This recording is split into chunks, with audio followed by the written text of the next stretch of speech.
Hi, this is Bitluni and today I will show you how to upload an Arduino sketch on the new ATtiny using UPDI. Since you are watching this video, you most probably have worked with some classic Arduino boards like the Nano, Uno or the Mega. All these have an ATmel microcontroller as the core in common. These microcontrollers on their own usually need some setup to be programmed and get running. This was a little bit of hassle and made it difficult to get started. With the Arduino boards, however, all this setup was solved.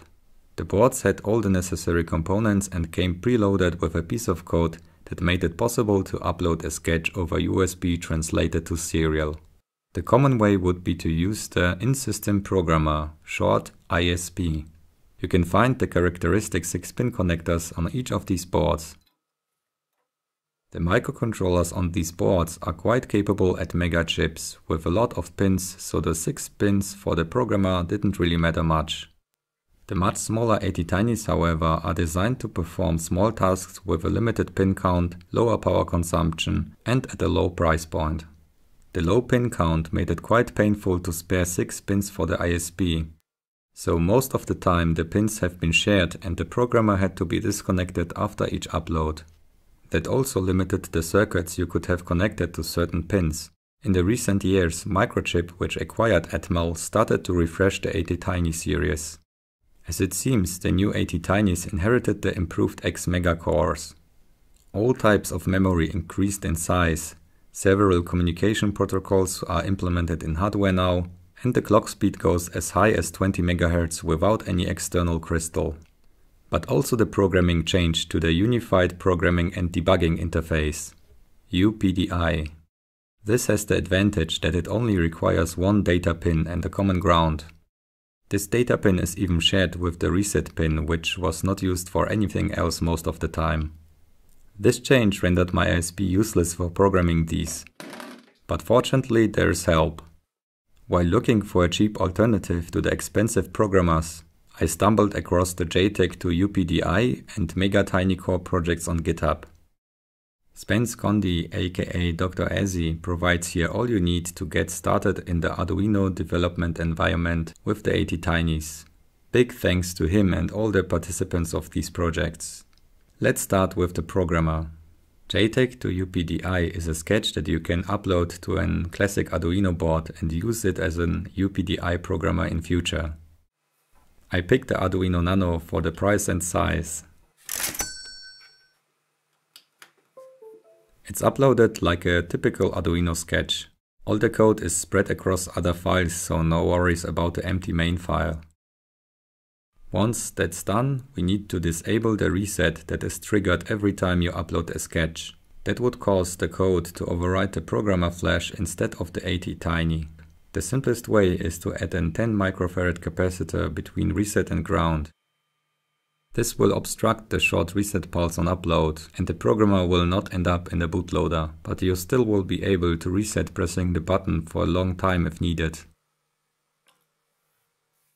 The UPDI data pin, which is configured to be pin 6, needs to be connected to the reset pin of the ATtiny using a 4.7k ohms resistor. We prepare it like this. The programmer is ready now. To be able to use the ATtinys from the Arduino IDE, we need the megaTinyCore board library. This is way better documented than any of my projects. The first step is to add the library link to the settings. This is similar to the ESP libraries.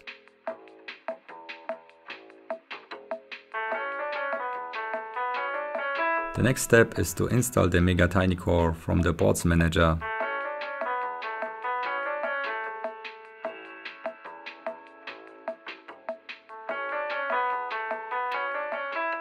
Done.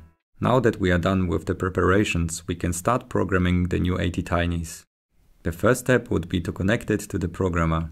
For my Halloween badge I have used the ATtiny 1604.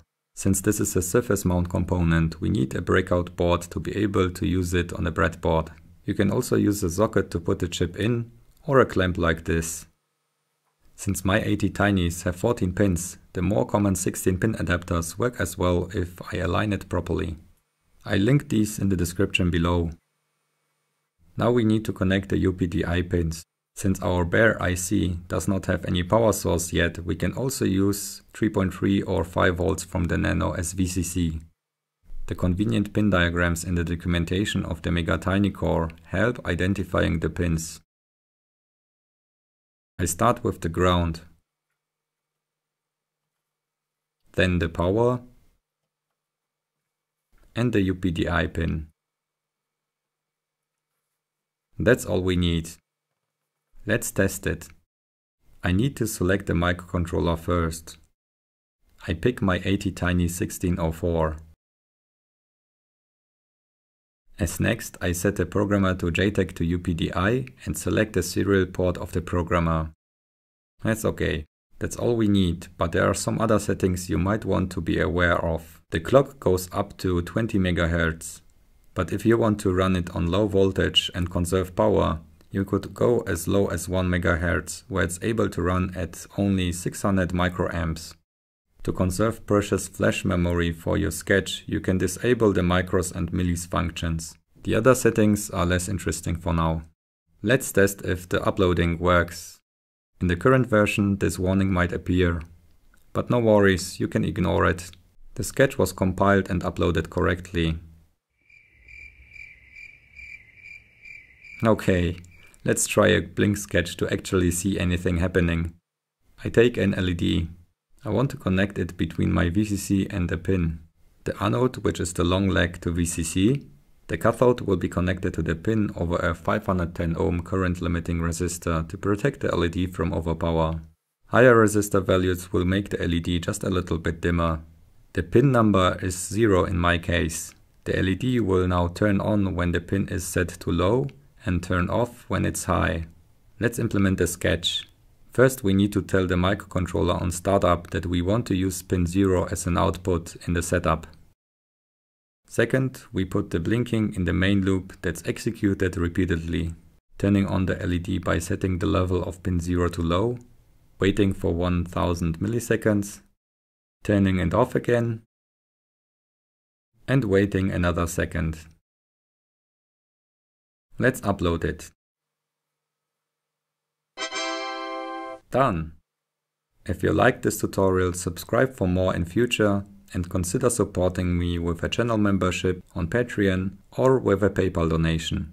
See you next time, bye!